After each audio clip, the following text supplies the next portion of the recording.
నమస్కారం. Rewind your joints కార్యక్రమానికి స్వాగతం. ఈ రోజుల్లో అనేక మంది భుజం నొప్పి సమస్యతో బాధపడుతూ ఉన్నారు. అసలు భుజం నొప్పి ఎందుకు వస్తుంది? భుజం నొప్పి రావడానికి ప్రత్యేకమైన కారణాలు ఏమన్నా ఉన్నాయా? మరి భుజానికి ఇంజురీస్ అయినప్పుడు ఎలాంటి ట్రీట్మెంట్ విధానాలు అందుబాటులో ఉన్నాయి? ఈ విషయాల గురించి వివరించడానికి ఈరోజు మనతో ఉన్నారు ప్రముఖ arthroscopic surgeon doctor Naveen Palla గారు. వారిని అడిగి మరిన్ని వివరాలు తెలుసుకుందాం. నమస్కారం డాక్టర్ గారు. నమస్కారం డాక్టర్ గారు, ఈ రోజుల్లో చూసుకున్నట్లయితే అనేక మంది భుజం నొప్పితో బాధపడుతూ ఉన్నారు. అసలు భుజం నొప్పి ఎందుకు వస్తుందో వివరిస్తారా? భుజం నొప్పి సమస్య చాలా కామన్ అండి. కానీ దానికి అండర్ డయాగ్నోస్ కూడా చాలా ఎక్కువ ఉంటుంది. అంటే ఎక్కువ సరిగ్గా డయాగ్నోస్ కాకపోవడం కూడా చాలా కామన్గా ఉంటుంది. అన్ని భుజం నొప్పులు ఒకే ప్రాబ్లం వల్ల రావు. భుజం సమస్యలు అనేవి చాలా రకాలు ఉంటాయి. లైక్ మోస్ట్ కామన్గా వచ్చేది అంటే ఇంజరీస్ వల్ల, కానీ కొన్నిసార్లు వితౌట్ ఇంజరీస్ కూడా భుజం నొప్పి వస్తుంది. ఏ పేషెంట్ అయినా మన దగ్గరికి ఫస్ట్ వచ్చేటప్పుడు మోస్ట్ కామన్ కంప్లైంట్ చెప్పేది భుజం నొప్పి. రెండోది ఏంటంటే చెయ్యి ఎత్తలేకపోవడం. మూడవది ఏంటంటే ఒక్కోసారి చెయ్యి ఊరికనే నిద్రలో మనకి జాయింట్ జరిగిపోతుంది అనే సమస్య. పొద్దున్న లేచేసరికి చెయ్యి పట్టేసింది అని అంటూ ఉంటారు. అవును, ఒక్కొక్కసారి జాయింట్ కూడా డిస్లొకేషన్ అంటాం. అంటే ఇదివరకు ఎప్పుడైనా దెబ్బ తగిలి డిస్లొకేట్ అయిన వాళ్ళకి మళ్ళీ ఫర్దర్గా డౌన్ ది లైన్ ఎప్పుడైనా కొంతకాలం తర్వాత మళ్ళీ నిద్రలో డిస్లొకేట్ అయింది అని అంటారు. లేకపోతే తరచుగా డిస్లొకేట్ అవ్వడం అంటే రికరెంట్ డిస్లొకేషన్ అంటారు. ఇట్లాంటి సమస్యలు వచ్చే ఛాన్స్ ఉంటాయి.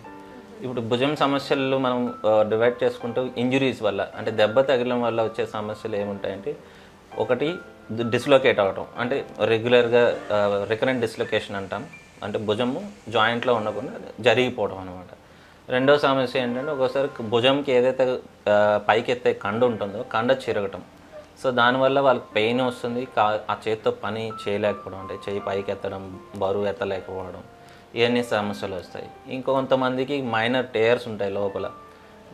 లాబ్రమ్ ఏదైతే లాబ్రమ్ అని ఒక వాషర్లా ఉంటుంది, అది కూడా టేర్ అయితే ఒక్కోసారి వీళ్ళు థ్రోయింగ్ యాక్టివిటీస్ కానీ ఇవన్నీ చేయటం చాలా కష్టం అనిపిస్తుంటుంది. అంటే డాక్టర్, మీరు అంటున్నారు తరచుగా కొంతమందికి డిస్లొకేషన్ అవుతుంది అని. మరి తరచుగా రావడానికి కారణాలు ఏంటంటారు? ఇప్పుడు ఒకసారి ఏదైనా ఫస్ట్ టైం దెబ్బ తగిలినప్పుడు, గట్టి దెబ్బ తగిలినప్పుడు ఒక్కోసారి బోన్ ఇరగకుండా బోన్ చుట్టూ ఉన్న కండ ఏదైతే ఉన్నదో లాబ్రమ్ అంటాం, విత్ క్యాప్సిల్ ఏదైతే భుజంకు ఉంటుంది, అది చిరిగి ఈ డిస్లొకేషన్కి కారణమవుతుంది. సో ఒకసారి డిస్లొకేట్ అయిన తర్వాత యూజువల్గా మళ్ళీ రెండోసారి వితిన్ 2 years ఇంకొకసారి డిస్లొకేట్ అయ్యే ఛాన్సెస్ వీళ్ళకి ఎక్కువ ఉంటాయి. అంటే సేమ్ అదే టైప్ ఆఫ్ యాక్టివిటీస్ కానీ సిమిలర్ ఆ డిస్లొకేషన్ కాజ్ చేసే పొజిషన్ ఏమైనా పెడితే నిద్రలో, అంటే చెయ్యి పైకి ఎత్తి వెనక తిప్పటం, అలాగే ఏమైనా నిద్రలో పెట్టేసుకున్నా కూడా అది డిస్లొకేట్ అయ్యే ఛాన్సెస్ ఉంటాయి. ఒక్కసారి డిస్లొకేట్ అయింది ఇంకా ఫ్రీక్వెన్సీ ఇంకా స్లో పెరుగుతూ ఉంటుంది. ఇంకా ఫస్ట్ టైం డిస్లొకేట్ అయిన తర్వాత రెండోసారి అవ్వడానికి సపోజ్ 1 year పట్టింది అనుకోండి, మూడోసారి డిస్లొకేట్ అవ్వడానికి 6 నెలల్లోనే అవ్వచ్చు, ఒక్కోసారి వితిన్ 1 month అవ్వచ్చు. ఇలా ఫ్రీక్వెన్సీ ఇంక పెరిగిపోతూ ఉంటుంది అనమాట. ఎందుకంటే ఆ క్యాప్సుల్ ఏదైతే లాబ్రమ్ క్యాప్సుల్ ఏదైతే కాంప్లెక్స్ చిరిగిందో అది ఇంకా ఒరిజినల్ పొజిషన్కి అతుక్కోదు.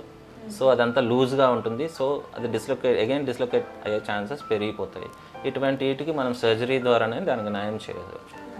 డాక్టర్, కానీ కొంతమందిలో మనం చూస్తూ ఉంటాము బరువులు ఎత్తితే భుజం నొప్పి వస్తూ ఉంటుంది అని అంటూ ఉంటారు. ఇప్పుడు స్కూల్ గోయింగ్ చిల్డ్రన్ చూసినట్లయితే వాళ్ళు ఇప్పుడు 3 kgs 4 kgs బ్యాగ్స్ మోస్తూ ఉన్నారు. వీటి వల్ల కూడా మరి భుజం నొప్పి వచ్చే అవకాశం ఉందంటారా?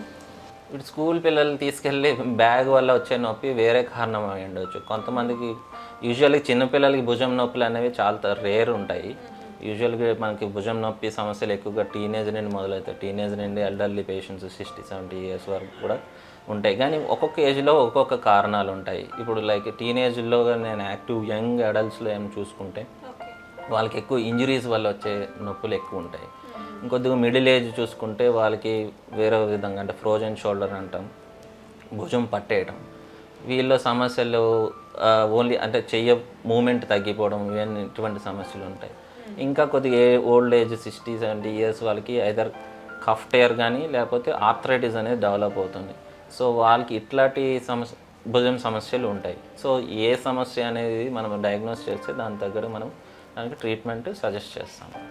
అంటే డాక్టర్ గారు, మరి భుజం నొప్పికి ఇంజురీస్ కూడా కారణం అంటున్నారు. ఎటువంటి ఇంజురీస్ని మనం చూడొచ్చు అంటారు? భుజం నొప్పికి మోస్ట్ ఆఫ్ ది టైం చాలామంది బాస్కెట్బాల్ ఆడిన వాలీబాల్ అండ్ షటిల్ ఏదైనా యాక్టివ్ హై వెలాసిటీ స్పోర్ట్స్ అంటాం, అంటే ఎక్కువ ఫోర్స్తో కూడుకున్న స్పోర్ట్స్ ఏమైనా ఆడినా కూడా ఈ భుజంలో ఇంజరీస్ అయ్యే అవకాశం ఉంటుంది. మరి ఇంజురీస్ అయినప్పుడు డాక్టర్ గారు ఎటువంటి పరీక్షలు చేసి ఇంజురీస్ అయ్యాయని నిర్ధారించుకోవాలంటారు? యూజువల్గా ఫస్ట్ టైం మన దగ్గర పేషెంట్ వచ్చినప్పుడు అదే పెయిన్ ద్వారా కానీ ఏమైనా ఇంజురీ హిస్టరీ ఏమైనా ఉంటే ఫస్ట్ మనం ఎక్స్రే తీస్తాము. ఎక్స్రేలో మనకి ఏమైనా ఫ్రాక్చర్స్ ఉన్నాయంటే బోన్ పార్ట్లో ఏమైనా ఫ్రాక్చర్, హెయిర్ లైన్ ఫ్రాక్చర్స్ కానీ ఎనీ ఇంజురీస్ ఏమైనా ఉన్నాయని మనకి ఎక్స్రేలో తెలుస్తుంది. యూజువల్గా ఇటువంటి ఇంజురీస్లో ఎక్స్రేలో మనకి ఏం కనిపించదు చాలా వరకు, ఏదో చిన్న చిన్న మైనర్ సైన్స్ కనిపించవచ్చు, లైక్ చిన్న చిప్ ఆఫ్ బోన్ నెవల్స్ అయ్యడం అలా. సో లేకపోతే డిస్లొకేషన్ కూడా మనం ఎక్స్రేలో డయాగ్నోజ్ అవుతుంది. కానీ ఓన్లీ సాఫ్ట్ టిష్యూ ఇంజరీ అంటే బోన్లో ఏం ఫ్రాక్చర్ లేదు అయినా కూడా పెయిన్ వస్తుంది అన్నప్పుడు మనం నెక్స్ట్ లైన్ ఆఫ్ ఇన్వెస్టిగేషన్కి వెళ్తాం. లైక్ మనం అల్ట్రాసౌండ్ కూడా సజెస్ట్ చేయొచ్చు కొన్నిసార్లు. సో అల్ట్రాసౌండ్లో మన కండ ఏమైనా చిరిగిందా లేదా అనేది డయాగ్నోస్ చేసుకోవచ్చు. ఇంకా బెస్ట్ ఇన్వెస్టిగేషన్ అంటే మనకి ఎంఆర్ఐలో అన్ని ప్రాబ్లమ్స్ తెలిసిపోతాయి. యూజువల్గా ప్రాబ్లం ఏంటనేది ఎంఆర్ఐలో కూడా ప్లెయిన్ ఎంఆర్ఐ ఉంటుంది, ఇంకోటి ఎంఆర్ఐ ఆర్థ్రోగ్రామ్ అని ఉంటుంది. అంటే జాయింట్లోకి మనం ఒక డై ఇంజెక్ట్ చేసి మళ్ళీ ఎంఆర్ఐ స్కాన్ తీస్తారు. దాని ద్వారా ఇంకా ఫర్దర్ ఫైనల్ అంటే ఆల్మోస్ట్ అన్ని 99% అన్ని డయాగ్నోస్ చేసే అవకాశం ఉంటుంది. డాక్టర్ గారు, కొంతమంది చూసినట్లయితే ఒక భుజం మాత్రమే ఎక్కువగా నొప్పి పుడుతూ ఉంటుంది, దీనికి గల కారణాలు ఏంటంటారు? మరి ఒకే భుజం యూజువల్గా కొన్నిసార్లు ఏంటంటే ఫ్రోజన్ షోల్డర్ల ప్రాబ్లమ్స్, అంటే ఏదైతే జాయింట్ బిగిసిపోవడం అంటాం, అంటే క్యాప్సుల్ ఏదైతే ఉందో బిగిసిపోవడం, అది అట్లాంటి సమస్యలు యూజువల్గా ఒక్కొక్క షోల్డర్లో ముందు మొదలవుతాయి. ఒక్కొక్కసారి అది రెండో షోల్డర్ కూడా రావచ్చు, ఒక్కొక్కసారి రాకపోవచ్చు. ఏదైనా ఇంజురీస్ అయితే యూజువల్గా ఒక షోల్డర్కే ఇంజురీ, ఏ షోల్డర్కి ఇంజురీ అయితే ఆ షోల్డర్లోనే మనకు ప్రాబ్లమ్స్ ఫేస్ చేయాల్సి వస్తుంది. రివైండ్ యువర్ జాయింట్స్ కార్యక్రమంలో ఒక చిన్న విరామం.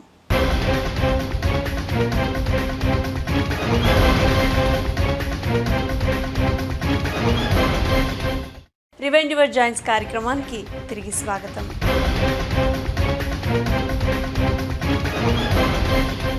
డాక్టర్ గారు, మరి పరీక్షలు చేసి ఇంజూరీ అయ్యిందని నిర్ధారించుకున్న తర్వాత ఎలాంటి ట్రీట్మెంట్ విధానాలు అందుబాటులో ఉన్నాయంటారు? మనకి ఇప్పుడు ఇంజురీ అంటే డిపెండింగ్ ఆన్ మనం ఫస్ట్ డయాగ్నోసిస్కి వస్తాము, అసలు ఏం ప్రాబ్లం ఉన్నది అనేది. ఇప్పుడు ప్రాబ్లం బట్టి దానికి ట్రీట్మెంట్ ఉంటుంది. మనకి షోల్డర్లో ఇప్పుడున్న లేటెస్ట్ టెక్నాలజీలో మనం ఆర్థ్రోస్కోపీ ద్వారా చాలా వరకు నయం చేయొచ్చు. ఆర్థ్రోస్కోపీ ఏముంటుంది, చిన్న కీ హోల్ సర్జరీస్ అనమాట. మనం ఇంత పూర్వం అంటే మనం జాయింట్ ఓపెన్ చేసి ఏమైనా మేజర్ సమస్యలు ఉంటే జాయింట్ ఓపెన్ చేసి దాన్ని సెట్ చేసేయాల్సిన అవసరం ఉండేది. ఇప్పుడు అటువంటి అవసరం ఏమీ లేకుండా ఆల్మోస్ట్ కీ హోల్ సర్జరీతో చాలా వరకు మనం నయం చేసే అవకాశం ఉంటుంది. అది ఏం ప్రాబ్లం ఉన్నదని దాన్ని బట్టి దాని సర్జరీ మనం సజెస్ట్ చేస్తాము. అంటే డాక్టర్, మీరు అంటున్నారు ఏ ప్రాబ్లం అని, అంటే ఎటువంటి ప్రాబ్లమ్స్కి కీహోల్ సర్జరీ విధానం అందుబాటులో ఉందంటారు? ప్రజెంట్ మన కీహోల్ సర్జరీ ఆర్థ్రోస్కోపీ ఏదైతే అంటామో దాని ద్వారా మనం ఈ రికరెంట్ డిస్లొకేషన్ అంటే బ్యాంకెడ్ ఓన్లీ ల్యాబ్రమ్ క్యాప్సుల్ చెరిగింది, దాన్ని మనం కీహోల్ సర్జరీ ద్వారా టీవీలో చూసుకుంటూ లోపల కుట్లేసే విధానం ఉంటుంది. ఆ విధంగా మనం రిపేర్ చేయొచ్చు. ఇంకొంతమందికి చెయ్యి పైకి ఎత్తుతూ ఉంటే బోన్ను గుచ్చుకుంటూ ఉంటుంది, ఇంపింజ్మెంట్ అంటాం. అటువంటి సమస్య కూడా లోపల ఆ బోన్ని కూడా మనం ట్రిమ్ చేసేసి ఇంపింజ్మెంట్ అనేది ట్రీట్ చేయొచ్చు. ఇన్ కఫ్ టేర్స్ అంటే ఏదైతే ఇప్పుడు కండ చిరిగిందని ఏం చెప్తామో ఆ కండ కూడా ఎంత చిరిగింది అది అసెస్మెంట్ మనకి ఎంఆర్ఐలో చాలా వరకు తెలుస్తుంది. ఆ కండను మళ్ళీ ఎక్కడి నుంచి అయితే చిరిగిందో అదే పొజిషన్లో మళ్ళీ దాన్ని కీహోల్ ద్వారా టీవీలో చూసుకుంటూ సేమ్ ప్లేస్లో మళ్ళీ అది కుట్టడం జరుగుతుంది. డాక్టర్ గారు, మరి కీహోల్ సర్జరీ ద్వారా ఎలాంటి ఉపయోగాలు ఉంటాయో వివరిస్తారా? కీహోల్ సర్జరీ ద్వారా షోల్డర్ జాయింట్లు చాలా ఉపయోగాలు ఉంటాయి. లైక్ ఇప్పుడు ఈ సమస్యలు రికరెంట్ డిస్లొకేషన్ షోల్డర్ ట్రీట్మెంట్ చేయొచ్చు, కఫ్ టైర్ ట్రీట్మెంట్ చేయొచ్చు, అండ్ ఈ సబాక్రిమల్ డీకంప్రెషన్ అంటే ఆ ఇంపింజ్మెంట్కి కూడా ఈ ఎక్స్ట్రా బోన్ని షేవ్ చేయొచ్చు. And at the same time నేను ఫ్రోజన్ షోల్డర్ ఏదైతే ఉందో ఇట్ ఈస్ క్యాప్సులైటిస్ అని కూడా అంటాను. భుజం బాగా బిగిసిపోయింది, ఎముక కూడా చాలా వీక్గా ఉంది, ఆస్టోపోరోటిక్ ఉన్నది అనుకున్నప్పుడు యూజువల్లీ ఫ్రోజన్ షోల్డర్కి ఎలా ఉంటుందని ట్రీట్మెంట్ ఇనిషియల్ స్టేజెస్లో మనం మందులు ఫిజియోథెరపీతో చూస్తాము. అప్పుడు కూడా తగ్గలేదు అనుకుంటే ఇంకొంత స్టేజ్ అయినాక మ్యానిపులేషన్ అంటే మత్తు ఇచ్చి మూమెంట్స్ తెప్పి తర్వాత ఫిజియోథెరపీ అడ్వైజ్ చేస్తాము. ఒకసారి స్టెరాయిడ్స్ కూడా ఇస్తాము జాయింట్లోకి. అంతగా లేట్ స్టేజ్ ఉంది, బాగా బిగిసిపోయింది, బోన్ చాలా వీక్ ఉంది అనుకున్నప్పుడు మ్యానిపులేట్ చేస్తే ఒక్కోసారి బోన్ ఫ్రాక్చర్ అయ్యే అవకాశం ఉంటుంది. అటువంటి కేసెస్లో మనం ఆర్థ్రోస్కోపిక్గా లోపల ఏదైతే క్యాప్సిల్ బిగిసిపోయిందో ఆ క్యాప్సిల్ని అంతా మనము ఒక పద్ధతిగా టేర్ చేసి అప్పుడు మ్యానిపులేట్ చేసి మూమెంట్స్ తెచ్చే అవకాశం ఉంటుంది. ఇటువంటి వీటికి కూడా ఆర్థ్రోస్కోపీ చాలా హెల్ప్ అవుతుంది. డాక్టర్ గారు, మరి ఏ వయసులోపు వాళ్ళకి ఎక్కువగా భుజం నొప్పి వచ్చే అవకాశం ఉంటుందో వివరిస్తారా? వయసు బట్టి ఒక సమస్యలు ఉంటాయి భుజంకి. యూజువల్గా యంగ్ ఏజ్ అడల్ట్స్ కానీ ఉంటే ఎక్కువ ఇంజరీస్తో ఎక్కువ భుజం నొప్పి రావడం మొదలవుతాయి.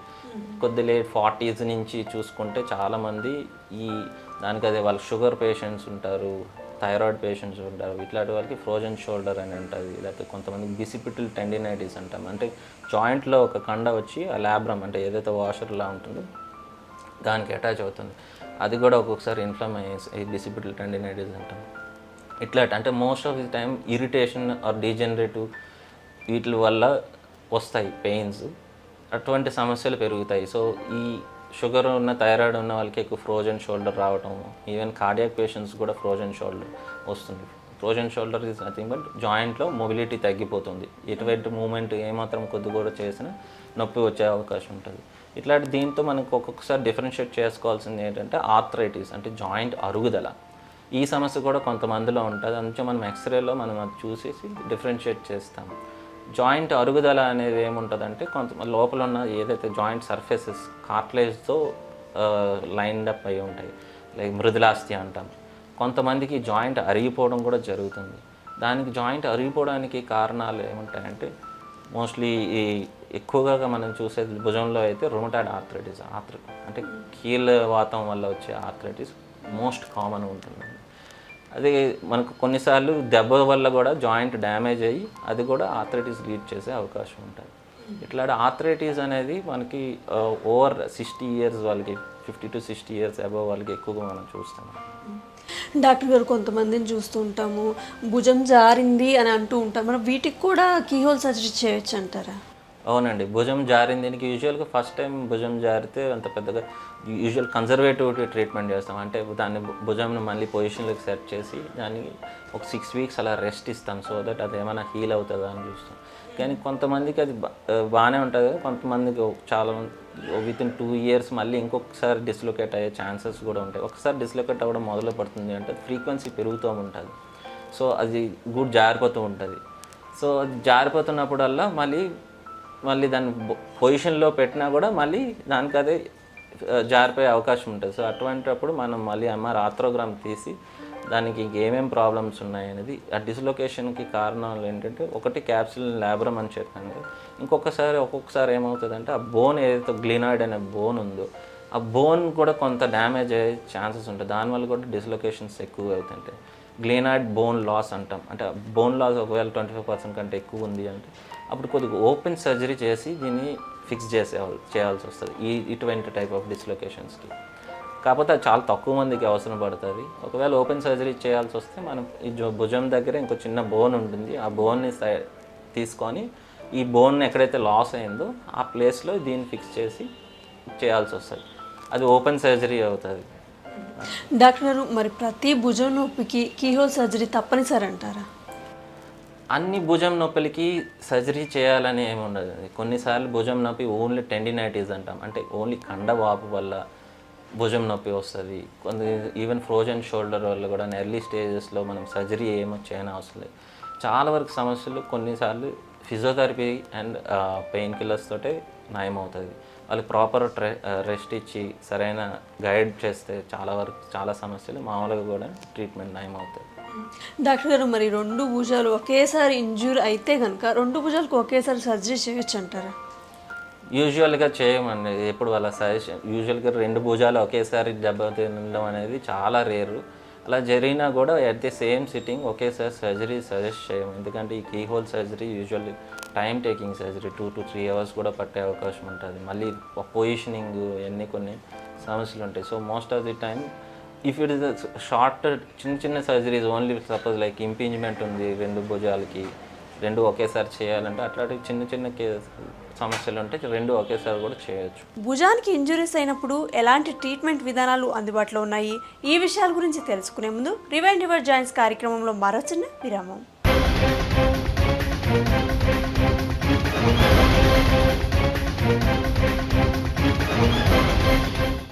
రివైండ్ యువర్ జాయింట్స్ కార్యక్రమానికి తిరిగి స్వాగతం.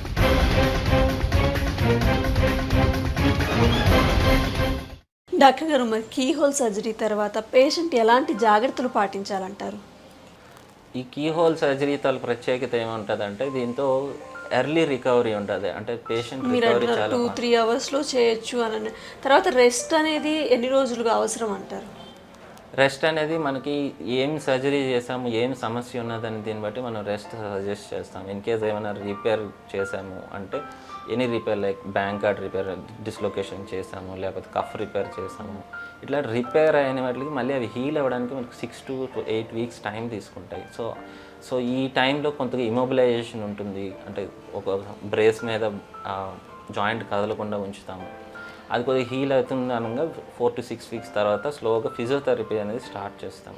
అంటే ఫిజియోథెరపీ ఎక్సర్సైజెస్ ఉంటాయి, అవి ఒక ప్రోటోకాల్ పద్ధతిగా వెళ్తూ ఉంటాయి. అంటే స్లోగా ఒక చిన్న పెండులర్ మూమెంట్స్ అని ఇవ్వటము, అలా ప్యాసివ్ ఎక్సర్సైజెస్ ఉండటము, దాని తర్వాత స్లోగా వాళ్ళకి యాక్టివ్ అసిస్టెడ్ చేయించడము, తర్వాత యాక్టివ్ ఎక్సర్సైజ్ ఉంటాయి, తర్వాత స్ట్రెంథనింగ్ ఎక్సర్సైజ్ ఉంటాయి. ఇలా various levels of grades of physiotherapy ఉంటుంది. It goes for over time అనమాట. వాళ్ళు మళ్ళీ స్పోర్ట్స్ ఆడాలి, ఆ టైంకి రావాలి అంటే వాళ్ళు 9 months to 1 year టైం పడుతుంది. నార్మల్ డైలీ యాక్టివిటీస్ అంటే రోజువారీ పనులు చేసుకోవడానికి ఒక 2 to 3 monthsలోనే వాళ్ళు నార్మల్ యాక్టివిటీస్కి వచ్చేస్తారు. అదే కొన్ని సమస్యలు ఉంటాయి, లైక్ సబాక్రమల్ ఇంపింజ్మెంట్ ఉంది, లేకపోతే ఫ్రోజన్ షోల్డర్ ఉంది, ఇట్లాంటి వీటికి వాళ్ళకి రికవర్ చాలా ఫాస్ట్గా ఉంటుంది.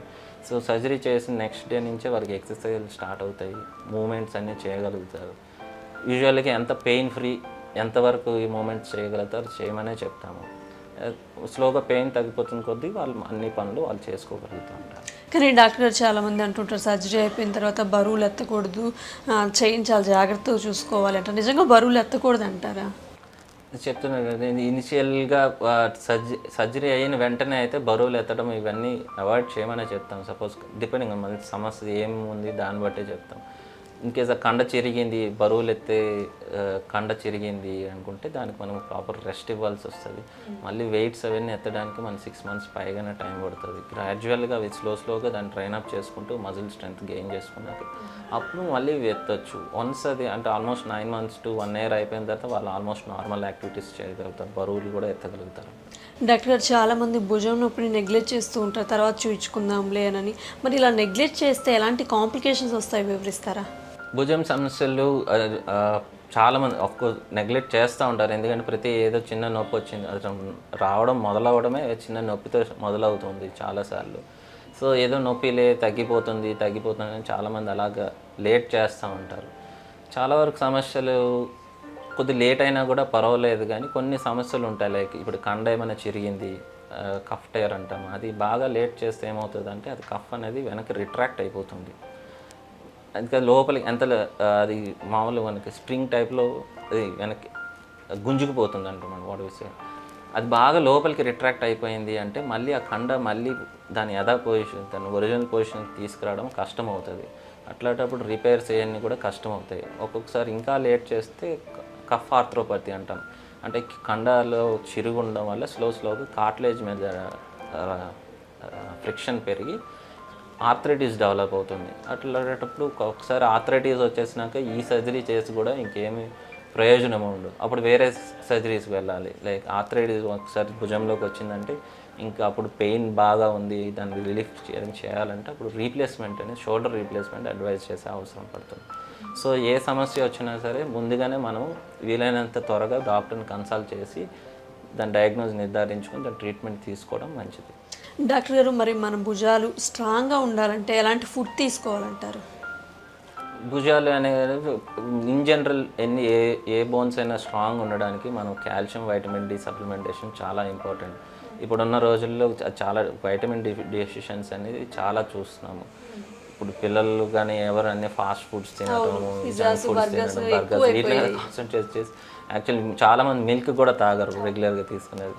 సో అండ్ మన సన్లైట్ ఎక్స్పోజర్ కూడా చాలా తక్కువ ఉంటుంది. సో ఈ విధంగా చూసుకుంటే ఇప్పుడున్న ఇండియన్ పాపులేషన్లో ఆల్మోస్ట్ 70-80% పీపుల్ విటమిన్ డి డెఫిషియన్సీతో బాధపడుతున్నారనే చెప్పవచ్చు. సో ఇట్లాంటి వాళ్ళకి మనం భుజానికి మంచి హెల్త్ ఉండాలి, బాగుండాలి అనుకుంటే కాల్షియం వైటమిన్ డి సప్లిమెంటేషన్ ఒకటి చాలా ముఖ్యం. And at the same time exercise కూడా చేసుకుంటూ ఉండాలి. డాక్టర్ గారు, మరి ఈ భుజం నొప్పికి సర్జరీ తర్వాత, కీహోల్ సర్జరీ తర్వాత ఫిజియోథెరపీ పాత్ర ఎంతవరకు ఉంటుందో వివరిస్తారా? ఫిజియోథెరపీ అనేది చాలా ఇంపార్టెంట్ అండి. ఎటువంటి భుజం నొప్పి సమస్య ఉన్నా కూడా చాలా వరకు భుజం సమస్యలు ఫిజియోథెరపీతో కొన్ని అంటే లైక్ కండ ఏమైనా ఇరిటేట్ అయిన టెండినైటిస్ వీటికి చాలా వరకు ఫిజియోథెరపీతో నయం అవుతుంది. ఈవెన్ ఆఫ్టర్ సర్జరీ కూడాను ఫిజియోథెరపీ రోల్ చాలా ఇంపార్టెంట్ అండి. ఫిజియోథెరపీ సరి చేయకపోతే అది చేసిన సర్జరీ కూడా ఫెయిల్ అయ్యే అవకాశం ఉంటుంది. అందుగురించి ఫిజియోథెరపీ సర్జరీ ఎంత ఇంపార్టెంటో ఫిజియోథెరపీ కూడా అంతే ఇంపార్టెంట్ అని చెప్తాను. సో మీ ఫిజియోథెరపిస్ట్తో ఎప్పుడు మీరు కాంటాక్ట్, ఆపరేషన్ తర్వాత కూడా మేము ప్రోటోకాల్ ఇస్తాం ఏమేమి ఫిజియోథెరపీ చేయాలి అని. So at the same time మీ ఫిజియోథెరపిస్ట్ సూపర్విజన్లో మీరు ఫిజియోథెరపీ అనేది తప్పనిసరిగా చేయాలి. అంటే డాక్టర్ గారు, మరి ఫిజియోథెరపీ అనేది ఎన్ని రోజులు చేయించుకోవాలి అంటారు? ఇనిషియల్గా అయితే ఆల్మోస్ట్ డైలీ ఫిజియోథెరపిస్ట్ పర్యవేక్షణలోనే చేయించుతూ ఉండాలి. ఓవర్ టైం ఏంటంటే వాళ్ళు ఫిజియోథెరపీ ఎక్సర్సైజ్ చెప్తారు ఈ విధంగా చేయాలని. సో మీరు వీక్లీ వన్స్ వాళ్ళని సూపర్విజన్లో చేయడం, మిగతా రోజులు మీ వంతు మీరు చేసుకునేటట్టుగా ఉంటాయి ఎక్సర్సైజ్, అవి అయితే కంటిన్యూ చేయాలి. So physiotherapy as a whole 6 months to 9 months కూడా ఉంటుంది. But most of the physiotherapy అనేది మీరు హోమ్లోనే చేసుకోగలిగే అవకాశం ఉంటుంది. ఇనిషియల్ డేస్లో మటుగా ఫిజియోథెరపిస్ట్ పర్యవేక్షణలోనే చేసుకోవాల్సి. డాక్టర్ గారు, చివరిగా భుజం నొప్పితో అనేక మంది బాధపడుతూ ఉంటారు, ప్లస్ భుజం నొప్పి అని భయపడిపోతూ ఉంటారు కూడా. మరి ఇలాంటి వాళ్ళకు మీరు ఇచ్చే సలహాలు, సూచనలు? సో భుజం నొప్పి అనేది చాలా కామన్గా వస్తుంది. అలాగని చెప్పి అన్ని భుజం నొప్పులకి భయపడాల్సిన అవసరం లేదు. ఇప్పుడు ఏ భుజం నొప్పికి ఏ భుజం నొప్పికి పెద్ద భయపడాల్సిన అవసరం లేదు. ఇప్పుడున్న టెక్నాలజీతో అన్ని భుజం సమస్యలకి మనకు ఆల్మోస్ట్ పరిష్కారం ఉన్నది. అది భుజం నొప్పి ఎందువల్ల వస్తుంది అనేది మనం ఫస్ట్ నిర్ధారించుకోవడం అవసరం. అది ఇప్పుడున్న ఎంఆర్ఐ వీటితో కూడా చాలా వరకు మనం డయాగ్నోస్ చేసేస్తాం. సో అదేవిధంగా దానికి ఏ సమస్య అనేది దీన్ని బట్టి దానికి మనం ట్రీట్మెంట్ డెఫినెట్గా చెప్పగలుగుతాం. Thank you so much doctor గారు. భుజం నొప్పి ఎందుకు వస్తుంది, భుజం నొప్పి రావడానికి గల కారణాలు, అదేవిధంగా భుజం నొప్పి వల్ల ఇంజురీస్ అయితే ఎలాంటి ట్రీట్మెంట్ విధానాలు అందుబాటులో ఉన్నాయో చాలా చక్కగా వివరించారు. ధన్యవాదాలు. నమస్కారం. ధన్యవాదాలు. చూశారు కదండి, భుజానికి ఇంజురీస్ అయినప్పుడు భయపడాల్సిన అవసరం లేదని, చాలా చక్కటి చికిత్సా విధానాలు అందుబాటులో ఉన్నాయని డాక్టర్ గారు చాలా చక్కగా వివరించారు కదా. డాక్టర్ గారు చెప్పిన సలహాలు, సూచనలు మీకు ఎంతగానో ఉపయోగపడతాయని ఆశిస్తూ మరో చక్కటి అంశంతో మళ్ళీ కలుసుకుందాం. చక్కటి ఆరోగ్యం కోసం చూస్తూనే ఉండండి TV7. నమస్కారం.